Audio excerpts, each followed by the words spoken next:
There's not a single study which shows that exercise helps you live longer. And when I started looking into that, I found that there's never been a single professional athlete ever lived to be 100. My red flags began to go up because if exercise was good for you, there should be a significant percentage of professional athletes living to be 100 because nobody exercises more than professional athletes, and they get paid to do it, so they're not going to cheat. Well, you start looking at some of the famous athletes that should have done well. People like Jesse Owens, the first man to ever win 4 gold medals in the Olympics, in the same Olympics. He died at 66. Jim Thorpe and Red Grange, and there was Babe Ruth and Lou Gehrig and Sugar Ray Robinson. Wilt Chamberlain just died a couple of years ago at age 63 of congestive heart failure. The Grinkoff, Sergei Grinkoff and his wife, they'd won 4 gold medals in the previous year, 2 in the Olympics and 2 in the World Games. And he dies at age 28 at a heart attack in November of 1995. Cardiomyopathy heart attack, a simple deficiency of the trace mineral selenium. And then Reggie Lewis, captain of the Boston Celtics, 4% body fat, as fit as a human being could be. Great young man, died at age 27 of a cardiomyopathy heart attack, a simple selenium deficiency. Dr. James Cornyn, he was a cardiologist from Paradise, California. His wife was a cardiologist. They had 2 cardiologists under the same roof. Okay?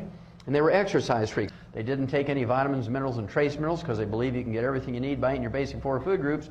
And despite doing everything right, despite having 2 cardiologists under the same roof, Dr. James Cornyn dies at age 48 of a heart attack. He was a coach and an athlete. His name was Dr. Tom Dowling. He was a PhD type of doctor. He was a vegan, a vegetarian that did not eat any animal products whatsoever. He only ate perfect mixes of grains, legumes, vegetables, fruits, and nuts. This man was considered a master at practicing and teaching yoga around the world. Ran the marathon every month, 26.2 miles every month for 25 years. When he was 47 years old, Tom Dowling got an irregular heartbeat, and he did what he thought was the righteous thing to do. He went to the top cardiologist in Kansas City, Missouri, who put him on a treadmill, and he did the treadmill and the stress test. An hour after the treadmill, he drops dead of a heart attack. According to the Center for Disease Control, 100,000 kids under the age of 30 in America die each year from heart attacks and other sudden causes of death during athletic events. 100,000 a year. According to the Center for Disease Control, 300,000 Americans die each year over the age of 30 while they're exercising or participating in some sport. The reason why athletes don't fare so well is because athletes sweat more in 5 years than couch potatoes do in 75 years. When you're sweating, you're not just sweating out water, you're sweating out a soup that contains all 60 essential minerals.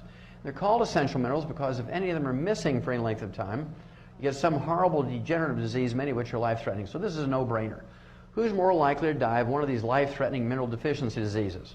An athlete who's sweating out quarts and quarts of this mineral-rich soup every day, or a couch potato in an air-conditioned den, laying on the couch, belching and farting, and eating popcorn and surfing through the channels, but not sweating.